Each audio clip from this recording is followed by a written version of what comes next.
Claro. Buenas tardes, jóvenes. Buenas tardes, Hans. Hans. Sí. Hans, Jordan.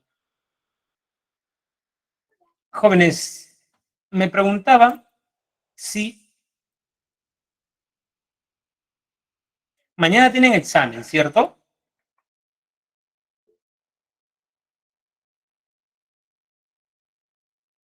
Ya, perfecto. Entonces, hoy día vamos a hacer un repaso, ¿ya?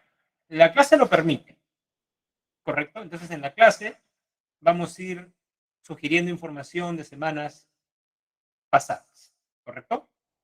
Muy bien. Ya, el screenshot de esta aula, ustedes son el aula 32, correcto. Entonces, jóvenes,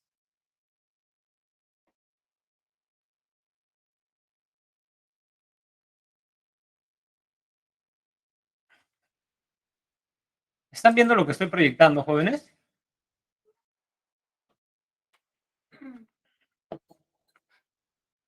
Ya, perfecto, perfecto, perfecto. Entonces, estimados jóvenes, muy bien.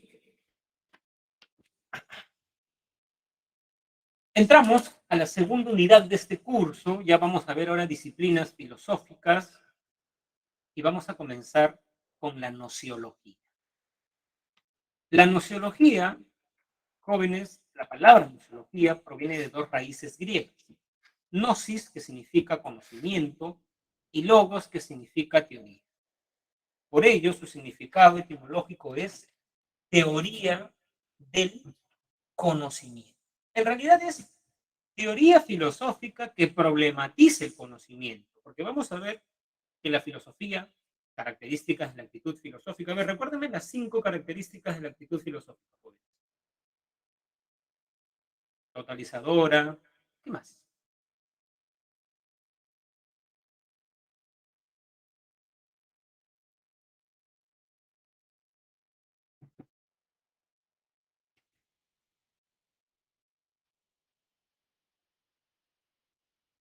Totalizadora, radical, racional, radical, problemática, crítica y totalizadora, Valeria le agrega ahí. ¿Qué quiere decir que sea totalizadora, Valeria? Si usted se pregunta, o yo me pregunto, ¿por qué murió mi abuelo por COVID? Esa no es una pregunta filosófica, porque es particular. Pero si yo me pregunto por qué todos debemos morir, esa pregunta nos atañe a todos. Por eso es filosófica. Es radical porque va a la raíz de los problemas, ¿correcto?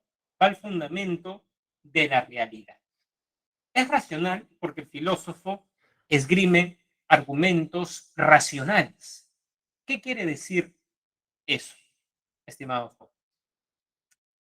Bueno, por ejemplo, en la Facultad de Filosofía leemos a Tomás de Aquino, pensador medieval que cree en Dios. ¿Qué creen ustedes? Sí. ¿Y por qué lo leen, profesor? Porque Tomás de Aquino no es un cristiano que dice yo creo en Dios porque algo en mi corazoncito me dice eso. ¿No?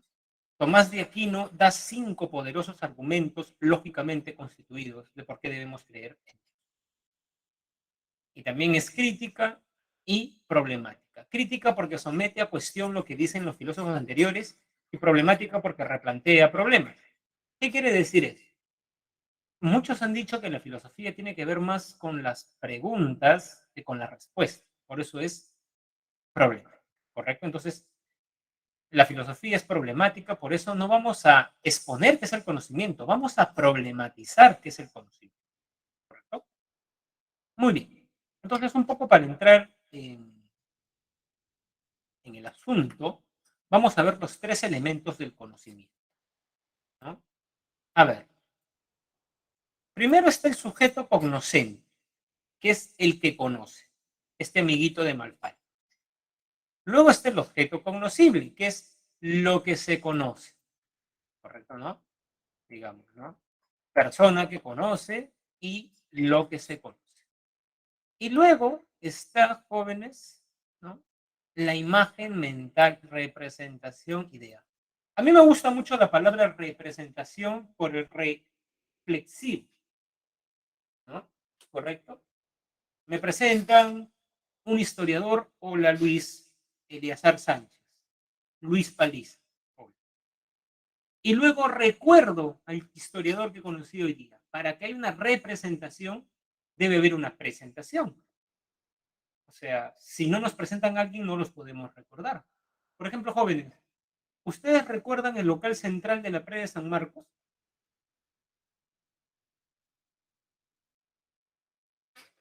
Jordan sí, lo que quiere decir que usted estaba ahí, Jordan, ¿correcto? Pero una persona que no lo recuerda es porque no ha estado ahí, ¿correcto?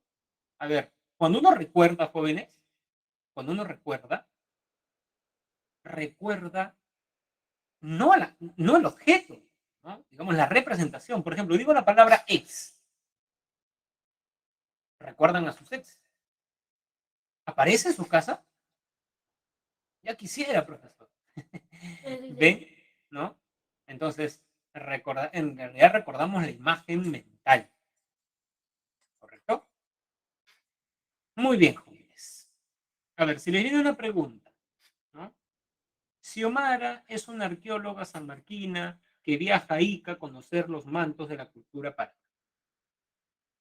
Jóvenes, ¿quién es el sujeto cognoscente? O sea, Xiomara conoce al manto o el manto la conoce a ella. Muy bien, Xiomara. El objeto cognoscible es el manto. Y la representación es la idea, ¿correcto? La idea que tiene. Cuando viajamos, ¿recuerdan su viaje al Cusco? Ahí está. ¿Recuerdan, por ejemplo, digamos, la plaza de armas de Huánuco? ¿No? Por ejemplo, el año pasado viajé a Huánuco, ¿no? ¿Recuerdan la plaza de armas de Junín? Se han viajado, sí, del Cusco, correcto, ¿no? Muy bien. Ahora, acá hay un problema filosófico. Por ejemplo, jóvenes, ¿de qué color perciben este celular?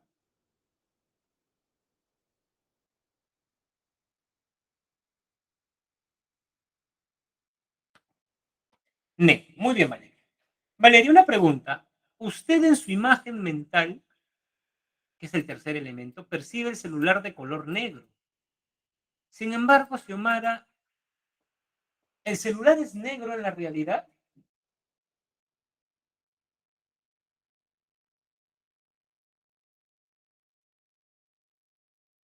A ver, ¿qué creen?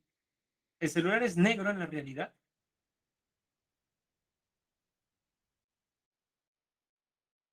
Por ejemplo, Valeria dice que sí, Jordán dice que no. Jóvenes, los colores no existen en la realidad, ¿no?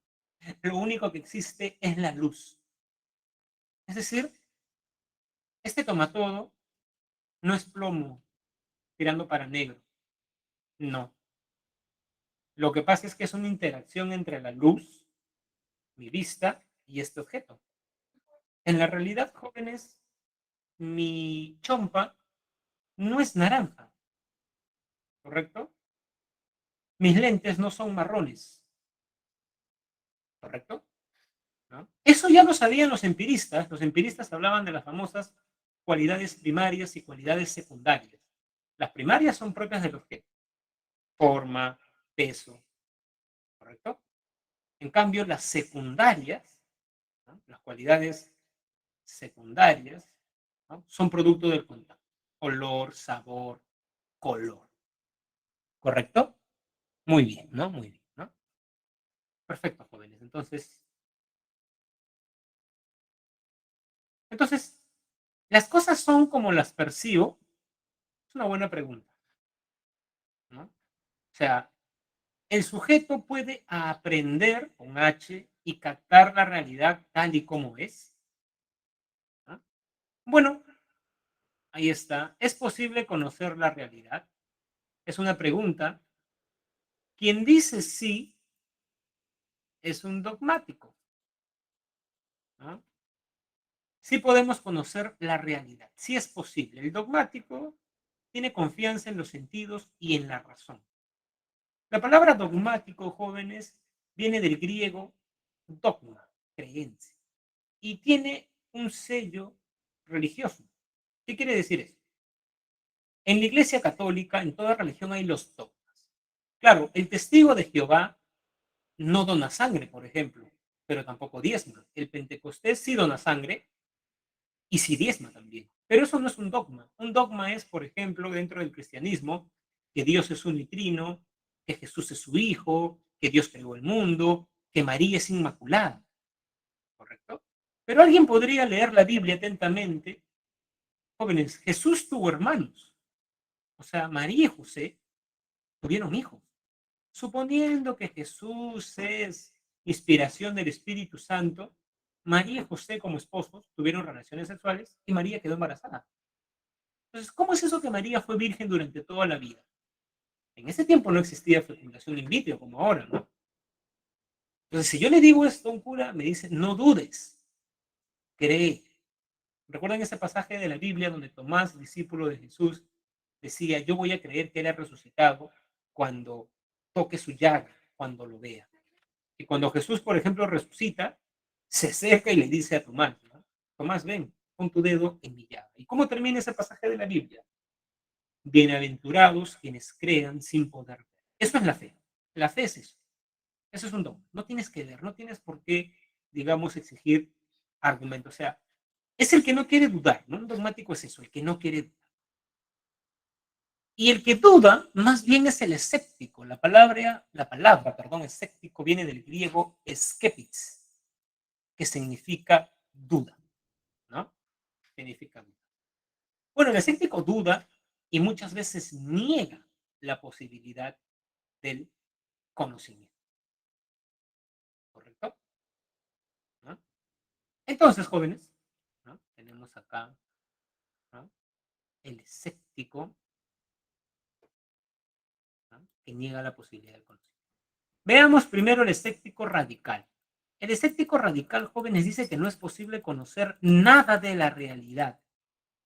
Por eso, frente a cualquier pregunta que tú le hagas a un escéptico, él se va a quedar callado, ¿no? ¿De qué color es esta casa? Se queda callado. Por ejemplo, jóvenes, eso se llama epogé en griego. ¿Qué es la epogé? Suspender el juicio. No emitir opinión sobre el mundo. Quedarte callado. Por ejemplo, jóvenes, hace 2, 3 semanas, alumnos me preguntaban, profesor, ¿quién va a ganar, Perú o Australia? Y yo practicaba epogé. No lo sé, les decía, porque me parece que las dos elecciones están en un nivel parecido. ¿Ven? Eres escéptico, ¿correcto? Si un chico le declara su amor a una chica y esta chica es escéptica, ¿qué le respondería?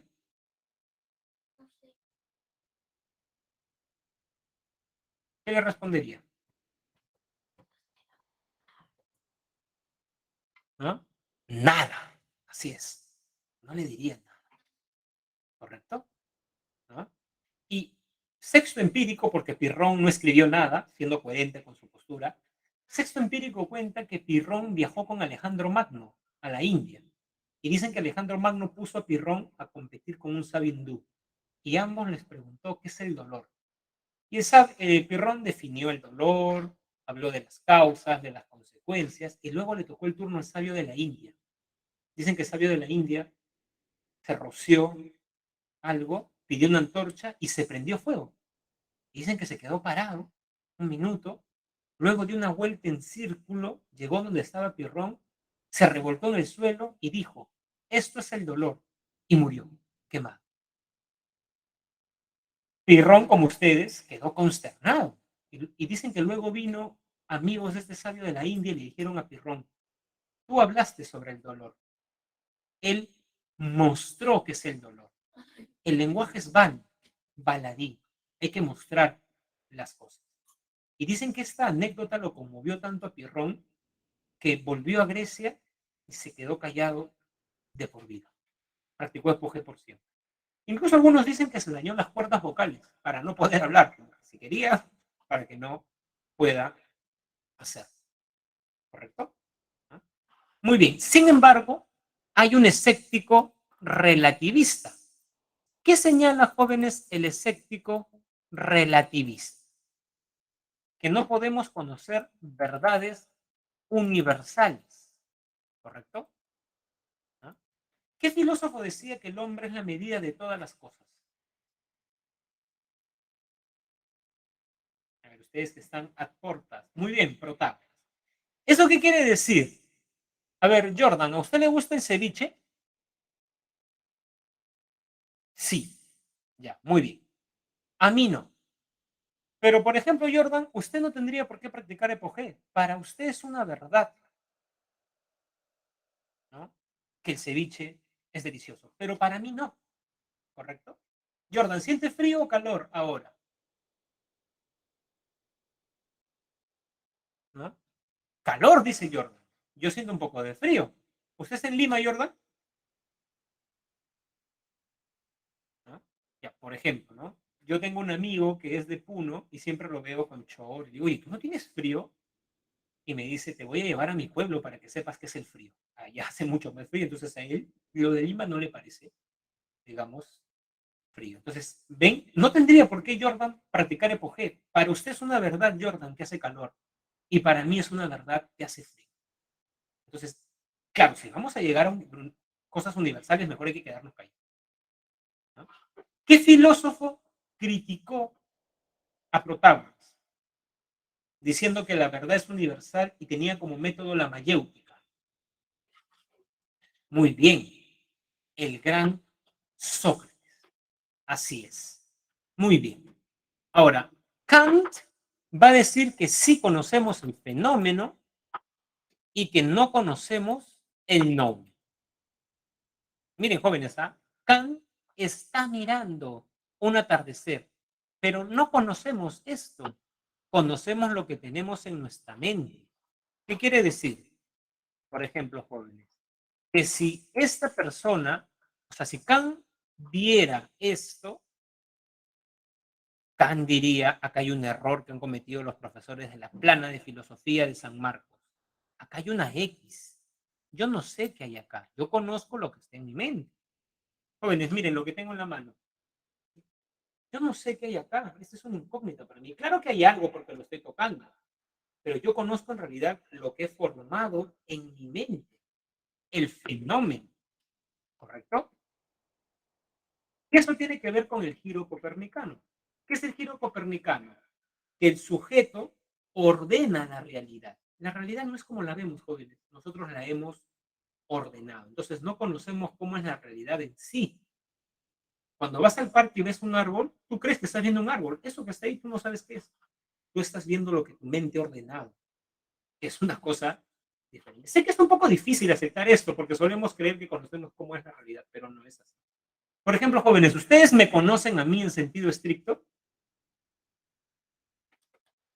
¿Saben cómo soy?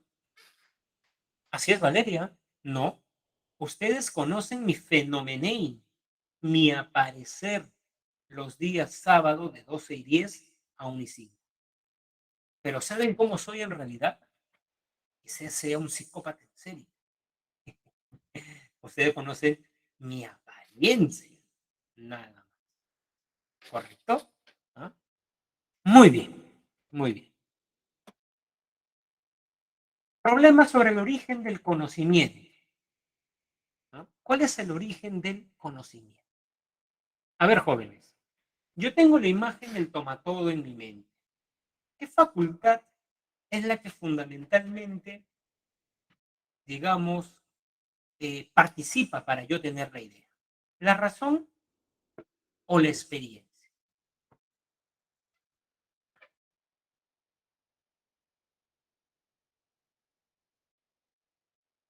¿Qué facultad creen ustedes que es la fundamental? ¿La razón o la experiencia? Valeria nos dice la razón. Muy bien, Valeria, usted es una racionalista. El mismo nombre lo delata, ¿no? Razón, racionalismo. ¿Correcto? ¿No? Jordan es kantiano. Y quien dice la experiencia es empirista. ¿Correcto? Ahora, jóvenes, René Descartes es padre de la filosofía moderna. ¿Por qué?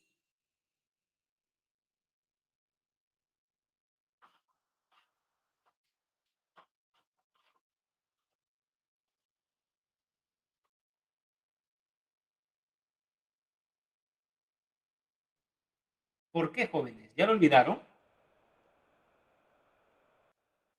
Porque Descartes critica el principio de autoridad. ¿Qué es el principio de autoridad? Considerar que algo es cierto porque así lo dice una autoridad, Aristóteles. Y Descartes tiene una actitud crítica con la tradición. A mí no me importa qué dijeron Platón y Aristóteles. A mí me importa si lo que ellos dijeron es verdadero, ¿correcto? Padre de la filosofía. Descartes quería dudar de todo. ¿Cómo se llama ese método? Duda metódica.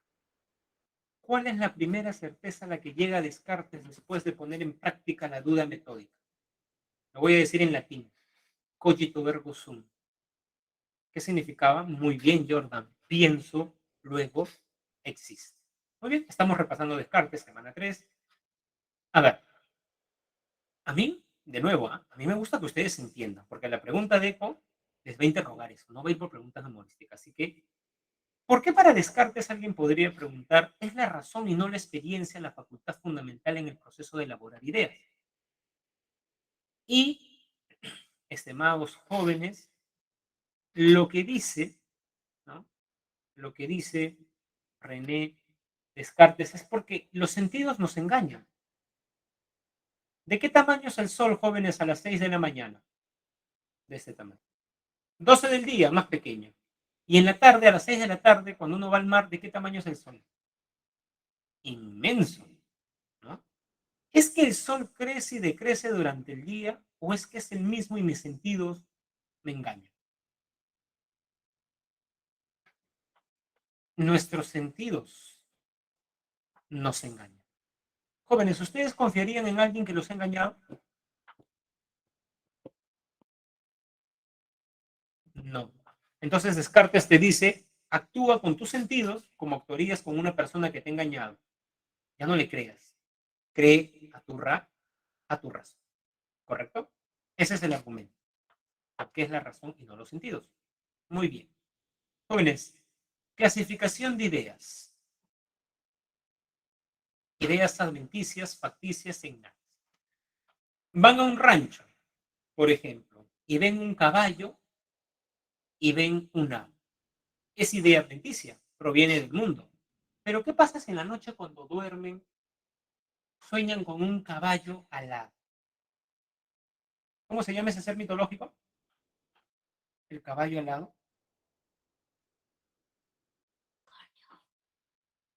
Unicornio es que tiene un cuerno acá, un caballo, pero ¿no? Un caballo con alas es un Pegaso. Ya. El Pegaso, para Descartes, es una idea facticia o ficticia. Tú estás combinando un caballo con un ave, ¿correcto? Y luego vienen las ideas innatas, ideas con las cuales tú has nacido o has venido desde el nacimiento. Verdades matemáticas, principios lógicos y Dios, ¿correcto? Muy bien, ¿no? John Locke, jóvenes, va a poner a prueba lo que dice Descartes, va a polemizar con él. ¿Qué característica de la actitud filosófica, jóvenes, resalta John Locke cuando critica a Descartes?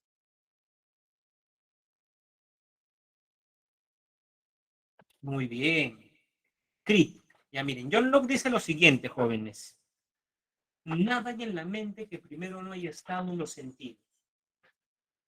Nada hay en la mente que primero no haya estado en los sentidos. ¿Qué quiere decir, estimados jóvenes? Que si ustedes tienen una idea en la mente es porque está pasado por sus sentidos. Por ejemplo, jóvenes, ¿recuerdan cuando nació sus primeros hijos? ¿Recuerdan eso? No, no, dice Jordan, porque no son padres, son muy jóvenes para eso. Jóvenes, ¿recuerdan cuando se casaron?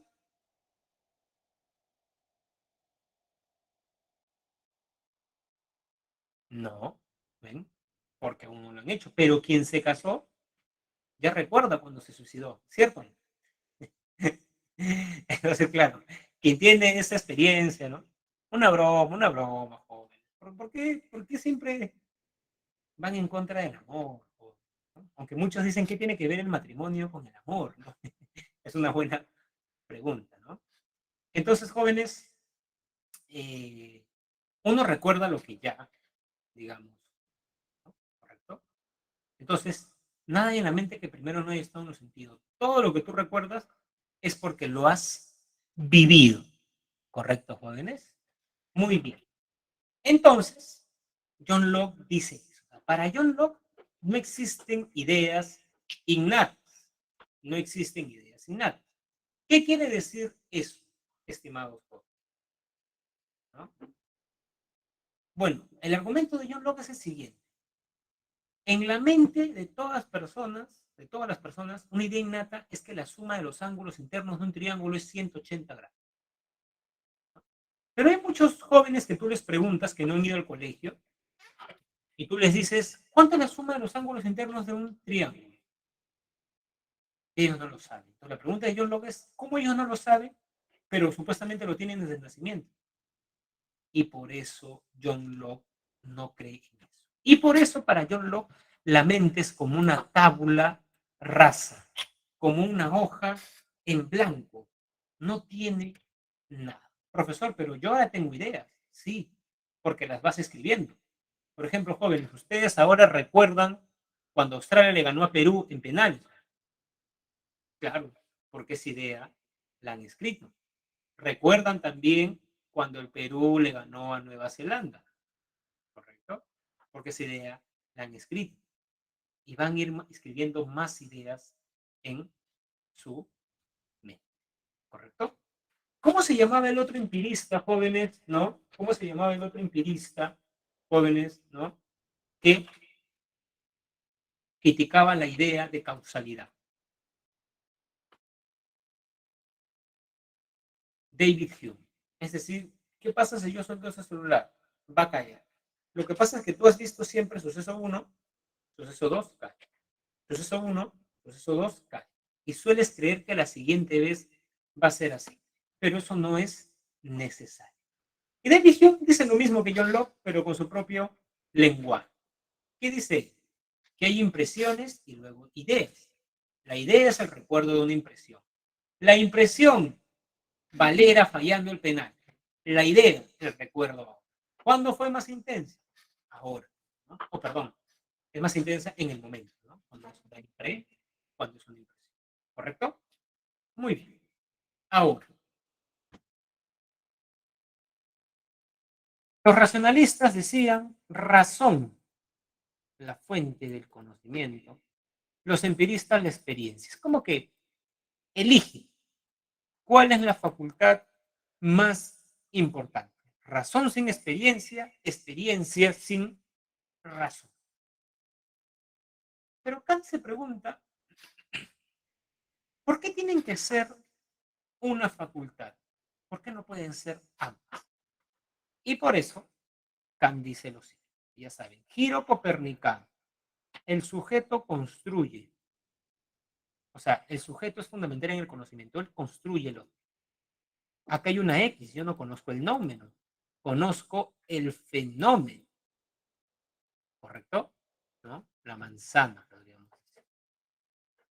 En el sujeto hay dos facultades, entendimiento y sensibilidad. Bueno, la sensibilidad es experiencia, sí. El entendimiento es razón, sí. Para leerlo en clave de la disputa de Descartes, ¿correcto? Muy bien. Entonces, este objeto envía intuiciones al sujeto. El sujeto lo recibe en su sensibilidad. Es decir, este tomatodo me envía a mi sensibilidad color, forma, tamaño, textura.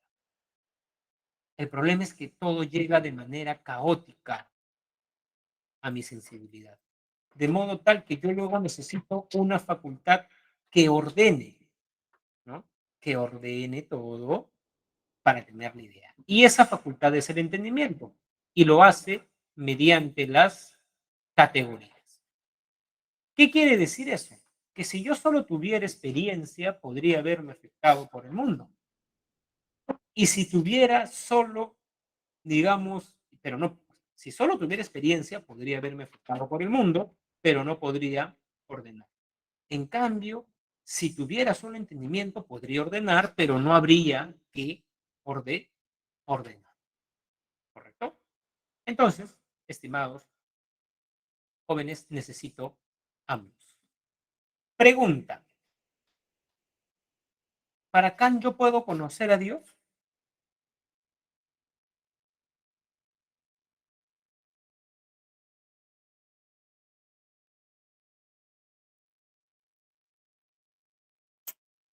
No. ¿Por qué no? Porque no hay experiencia, ¿no?, de Dios. Así es, Jordan. No hay experiencia de Dios, ¿correcto? Y con estos jóvenes, Kant está haciendo una síntesis hegeliana. Tesis, antítesis. La fuente del conocimiento es la razón. La fuente del conocimiento no es la razón, negación. Síntesis, la fuente del conocimiento es la razón más la experiencia. ¿Cómo se llamaba el método de Hegel? Muy bien, dialéctica. Veo que están repasando, jóvenes, los felicito. ¿Eh? Dialéctica. No vayan a olvidar, y comencemos a repasar la semana 4, que Hegel era idealista. Para Hegel, primero tenemos la idea de algo y luego ese algo se realiza. Primero surge la idea de la libertad, luego existe la libertad como realidad. ¿Perfecto? ¿No? Muy bien, así es. ¿No? En cambio, Marx era materialista. Primero la materia, luego la realidad. Ese debate materialistas idealistas se da, jóvenes, en la ontología. No lo vayan a olvidar. Ahora, lo que vimos de Marx fue el materialismo histórico. O sea, para Hegel, si tú quieres comprender a un pueblo, debes comprender su superestructura, la parte que está arriba, su ideología, que se expresa en el derecho, la filosofía, el arte, la religión. Marx dice que los pueblos piensan de acuerdo a cómo producen. Entonces, si tú quieres entender la ideología, la superestructura, debes entender la estructura, el conjunto de relaciones sociales de producción. En el capitalismo, todo tiene un precio y el dinero es un criterio fundamental. Por ello, o justamente por ello, esta idea sube a las relaciones de la ideología y por eso queremos estudiar algo que nos dé dinero, casarnos con alguien que tiene dinero, y el filtro de dinero es muy fuerte en ámbitos que no son el sector económico. Es como que eso inunda otras esferas, la esfera cultural, vocacional, amorosa, la religión. Como dice Marx, la burguesía le ha puesto un precio a toda profesión le ha puesto un precio, ¿no? Ha acabado con la religión, ha acabado con el amor. Todo es conveniencia ahora, dice Marx, en el siglo XIX, en el siglo XIX, ¿no? ¿Correcto? Por eso existen sugar mummies, sugar daddies, o sea, Marx pondría ese ejemplo ahora, ¿no? En nuestra sociedad, ¿correcto? Muy bien. Luego vimos, jóvenes, un filósofo que habla de los 3 estadios. ¿Lo recuerdan? ¿Qué filósofo habla de los 3 estadios? Augusto. Muy bien. Augusto Conte. A ver, jóvenes. Los griegos creían que los terremotos eran producidos por la ira de Poseidón. ¿En qué estadio estaban los griegos?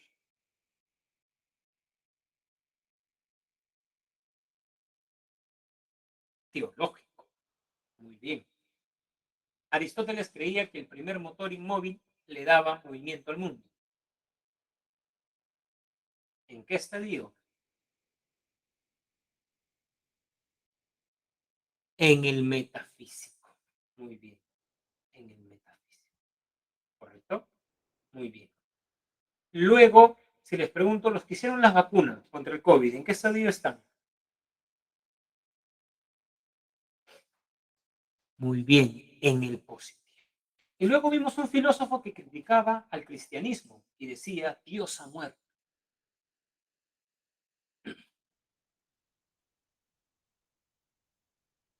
Nietzsche, así es. Jóvenes, Nietzsche critica en realidad la cultura occidental y su excesiva racionalidad, ¿no?, en desmedro de los valores vitales. Eso comenzó en Grecia. Por eso comienza con el espíritu apolíneo, la razón, y el espíritu dionisiaco. Ambos dioses eran importantes, hasta que la filosofía impone a Apolo la razón, la racionalidad. ¿Correcto? Por eso critica mucho la filosofía griega. ¿Correcto, jóvenes? Muy bien. ¿No? Punto número 1. ¿Correcto? Punto número 2, critica el cristianismo, porque el cristianismo va en contra de los instintos vitales, sexuales. Uno quiere conservar la especie, el cristianismo dice no desees a la mujer de tu prójimo. Y por eso el cristianismo también nos hace creer que todos somos iguales. Mentira, dice Nietzsche, individuos que son más fuertes que otros y deben dominar. Por eso hay que reemplazar la moral del esclavo cristiana por la moral del amo, del Señor.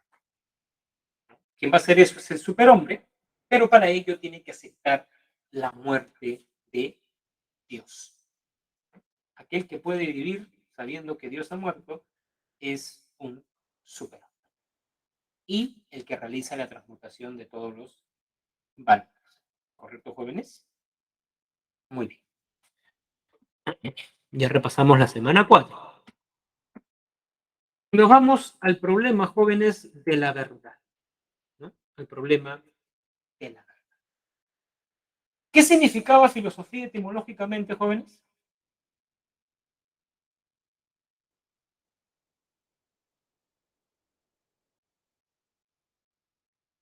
A ver, mientras van respondiendo, voy a llenar mi botella de agua, ¿ya? Yo pensaba que... Ah, ya, me han respondido.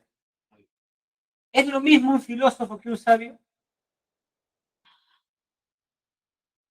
El sabio tiene la sabiduría. El filósofo busca la sabiduría justamente porque no tiene la sabiduría. ¿Correcto? Muy bien.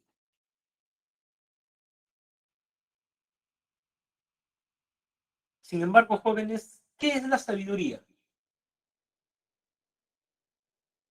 La sabiduría, jóvenes, es decir la verdad.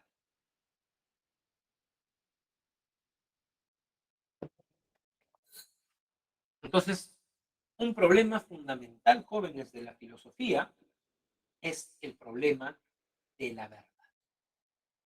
Pero, ¿qué es la verdad?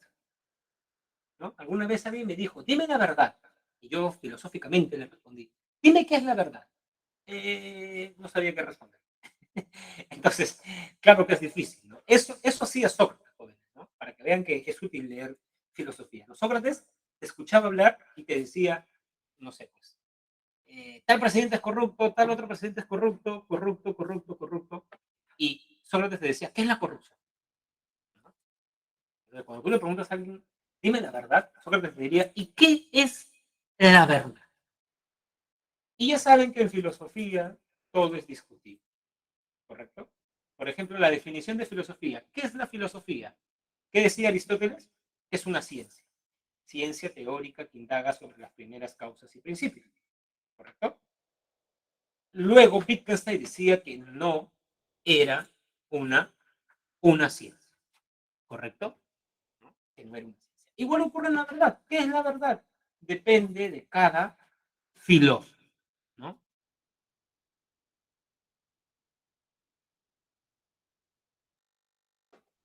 Entonces, jóvenes, les decía que hay muchas teorías sobre sobre la verdad, ¿correcto? La correspondencia, ¿no? ¿Qué es la verdad? La correspondencia entre el lenguaje y realidad, ¿no? Eso es, jóvenes, la verdad. Correspondencia entre el lenguaje y realidad. Julieta, por favor. Disculpen, jóvenes. A ver, les estaba diciendo que la verdad es la correspondencia entre el lenguaje y realidad. A ver, ¿cómo lo ya, digamos, lo estoy diciendo de forma sencilla, ¿no? Pero Aristóteles dice, decir de lo que es verdadero. Decir de lo que es, y de lo que no es verdadero. Pero decir de lo que es, que no es, y de lo que no es falso. Parece trabalenguas, jóvenes, pero es sencillo. Por ejemplo, Aristóteles era padre. Su hijo se llamaba Nicómaco, ¿correcto? Entonces, si uno de ustedes dice en el lenguaje, Aristóteles es padre, Aristóteles en la realidad es padre y ustedes en el lenguaje dicen de lo que es, ¿qué es? Entonces, es verdadero. Si ustedes dicen Aristóteles no fue soltero, o se casó, están diciendo de lo que no es, porque no era soltero en la realidad, en el lenguaje que no es. Corresponde. El problema es cuando uno dice de lo que es que no es. Pensemos un hombre casado que quiere cortejar a una chica y la chica le pregunta, ¿tú eres casado? Y dice, no, yo no soy casado. Él es casado en la realidad, pero en el lenguaje dice que no es casado. Eso es una mentira. Cuando alguien miente es cuando no hay correspondencia entre el lenguaje y la realidad. ¿Correcto?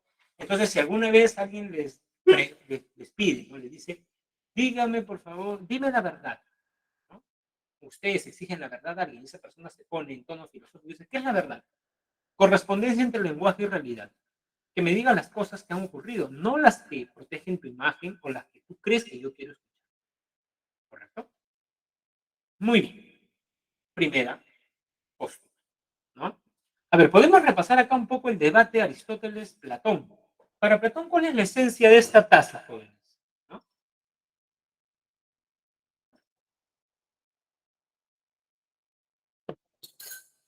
¿Cuál es la esencia? Muy bien, Valeria. La idea de taza, ¿correcto? ¿Dónde está la idea de taza para Platón?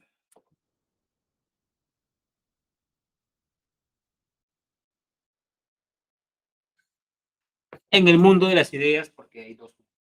Eso es lo que no entendía Aristóteles de la filosofía de Platón.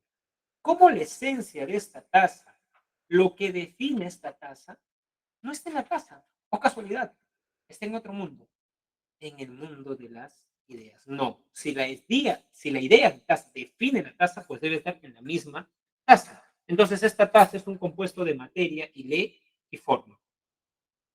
¿No? Ilemorfismo, teoría ilemórfica. ¿Correcto? Muy bien. Recuerden también que para Platón el conocimiento es reminiscencia, porque tu alma es inmortal. Entonces, si mi alma es inmortal, mi alma ya vio lo que está en el mundo de las ideas. Lo que pasa es que cae y producto de ese golpe olvida todo lo que. Cuando yo comienzo a ver varias laptops, recuerdo la idea del laptop que vi en el mundo de las en el mundo de las ideas. ¿Correcto? Muy bien. Para Platón, también el alma tiene tres partes: racional, irascible y concupiscible. ¿Qué parte del alma debe gobernar a todo? ¿Qué parte del alma debe gobernar a todo? ¿La razón, la ira o los deseos? La racional. Muy bien. Muy bien. De esa misma manera, digamos, podríamos hacer un resumen de Aristóteles. Ya hemos visto que es el heliomorfismo. Para Aristóteles las cosas tienen cuatro causas: material, formal, final y eficiente. Y recuerden que hay tres almas: vegetativa, sensitiva y racional. ¿Correcto? Muy bien. Miren, ayer repasamos semana 2, semana 3, semana 4. ¿No? Ya, continuemos con la clase. La verdad como utilidad. William James dice que algo es verdadero cuando genera las consecuencias beneficiosas. A ver, jóvenes, les pongo un ejemplo. Supongamos que el día de hoy salen a la calle y cuando están en el bus de transporte público sube una persona a predicar. Y esa persona dice, ¿no? Hermanos, voy a dar mi testimonio. Yo era una persona que gastaba todo mi dinero en los casinos, era un ludópata, tomaba mucho, no era un buen esposo, no era un buen padre, hasta que me enfermé, ¿no? Ya mis amigos no estaban tan cercanos a mí, porque no tenía tanto dinero, pero estaba mi esposa, mis hijos. Entonces, yo conocí la palabra y me he transformado. Ahora soy un hombre trabajador, he recuperado a mi esposa, soy un buen padre. Una pregunta, jóvenes. ¿A esa persona el cristianismo le hizo bien en su vida? ¿Le generó consecuencias beneficiosas?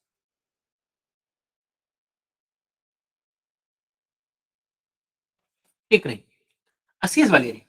Sí. Entonces, Valeria, William James diría, el enunciado Dios existe a esta persona le es útil para su vida. No importa si Dios existe o no, eso es lo de menos. Lo importante es que eso le genera consecuencias positivas, ¿correcto? ¿No? Eso es lo importante. Jóvenes, y a la mayoría de personas le da sentido a su vida, lo hace vivir respetando la moral y más sabiendo que un Dios existe. O sea, la religión como fenómeno social genera consecuencias beneficiosas a la vida de muchas personas. ¿Qué dice? Parece que sí. Entonces, no importa si Dios existe o no, jóvenes. Lo que importa es que genera consecuencias beneficiosas. ¿Correcto? ¿No? Tenemos a William James. ¿No? Miguel de Unamuno tiene una novela muy bonita donde narra la vida de un cura, ¿correcto? Narra la vida de un cura que es un cristiano de primera, muy coherente, amor al prójimo, pero que lamentablemente le hereda una enfermedad terminal y él se hace amigo de un intelectual. Y le cuenta a este intelectual que no creía en Dios. Y ahí comienza el nudo de la novela. Claro, ¿cómo un ateo va a ser cura? Es un poco raro, ¿no? Y lo que dice este cura, la novela se llama San Manuel Bueno Mártir, Manuel se llamaba él. Este cura, jóvenes, le dice, yo sé que es vivir sabiendo que Dios no existe. No sabes de dónde vienes, qué debes hacer acá, a dónde vas, ¿no? No tienes una razón fuerte para hacer el bien, los días son insípidos. Por eso, sabiendo yo lo horrible que es vivir, sabiendo la verdad que Dios no existe, yo le miento a estas personas y les hago creer que Dios sí existe para que vivan una vida plena. Y acá tengo una frase, ¿no? Religión verdadera. Todas las religiones son verdaderas en cuanto hacen vivir espiritualmente a los pueblos que la profesan, en cuanto les consuelan de haber tenido que nacer para morir. Para cada pueblo, la religión más verdadera es la suya. ¿Qué teoría de la verdad está manejando San Manuel Bonomar? O Miguel de Unamuno, ¿no? Que es el filósofo español que escribe esta novela muy conmovedora, ¿no? Como utilidad. Así es. Entonces, miren, yo les suelo decir a mis alumnos en clase que entre Aristóteles y James, digamos, Aristóteles ya corrobora. James te diría, a ver, ¿te es útil? O sea, ¿te es útil eso que tú crees? Entonces es verdad para ti. ¿Correcto? ¿No? Muy bien. Por ejemplo, jóvenes, ¿hay correspondencia o no? Les puse un ejemplito. Lenguaje. El gato está sobre la alfombra. En la realidad, ¿eso es verdadero?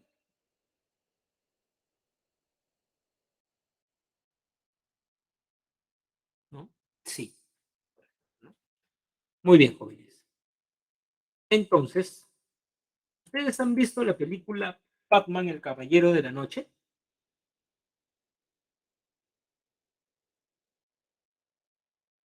Christopher Nolan es el director. Bruce Wayne es, digamos, ¿no? Por ejemplo, jóvenes, ¿recuerdan la escena final?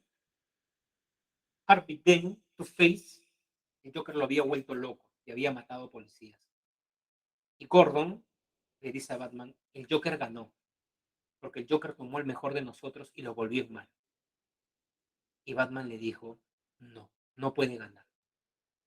No digas que este hombre bueno que ha muerto mató a los policías. Di que fui yo. Pero no hagas eso, te van a perseguir. Y Batman le dice, voy a ser el héroe que necesita Ciudad Gótica. Yo puedo hacer eso, dice, porque no soy un héroe. Porque a veces la verdad no es suficiente. Porque a veces la gente necesita que recompensen su fe. Lo que está diciendo Batman es que es bueno que la gente piense que hay gente buena. Eso motiva, ¿correcto? Así sea mentira. Es bueno que el niño cuando vaya al colegio, digamos, crea que Alfonso Ugarte agarró la bandera y se tiró al mar. De pronto cuando tú viajas a Arica, está el morro y el mar está como a 3 cuadras. O sea, estaba en un Pegaso o estaba en un caballo. No importa, pues, pragmáticamente, como diría James, es útil porque el niño va a decir, hay personas que han muerto por el Perú, así que yo voy a defender mi fraternidad. Y lo que, y lo que fuese. ¿Correcto, jóvenes? Entonces, es una teoría interesante, ¿no? Muy bien. Y jóvenes, a ver, primera clase de filosofía, ya repasamos la definición etimológica, las características, las condiciones de surgimiento de la filosofía, ¿no? ¿Recuerdan? Condición geográfica, intercambio cultural. Condición socioeconómica, el esclavismo, el ocio que necesitaron. Condición política, la inestabilidad y las democracias griegas que permitió el intercambio de... A ver, jóvenes, si una persona, ¿no? Su amigo le cuenta que engañó a su pareja y esta persona, estimados jóvenes, ¿no? Le dice, ¿estará bien lo que has hecho? Esa pregunta, ¿en qué disciplina filosófica se discute?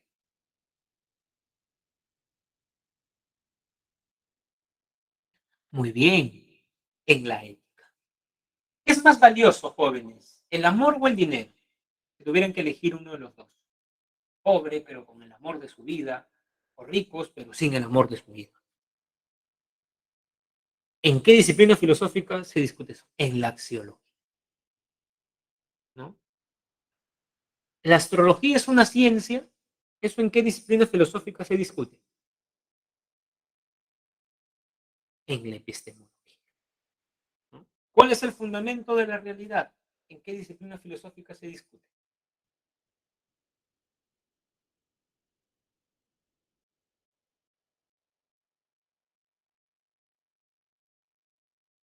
Ontología, ontología. Los problemas de la realidad, Jordan, son en la ontología. El problema de qué diferencia el hombre de los animales. ¿Por qué experimentan con animales?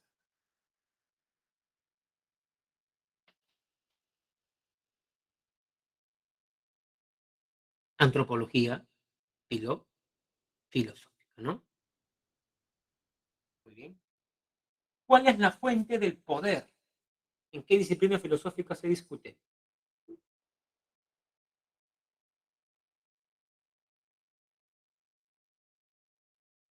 En filosofía política. Y de la semana 5 recuerden el debate de Salazar y Leopoldo Sea. Recuerden que Salazar decía que la filosofía era imitativa, el marxismo surge acá lo imitamos, porque es imitativa, es inauténtica. Discutimos problemas europeos, porque las corrientes filosóficas europeas intentan responder problemas europeos, ¿correcto? Y por eso la filosofía es alienada. En cambio, Leopoldo Sea decía que la filosofía sí era auténtica, porque discute nuestros propios problemas y los filósofos, claro está que se influencian por ciertas, digamos, corrientes filosóficas, pero no es una copia ni un cambio, ¿correcto?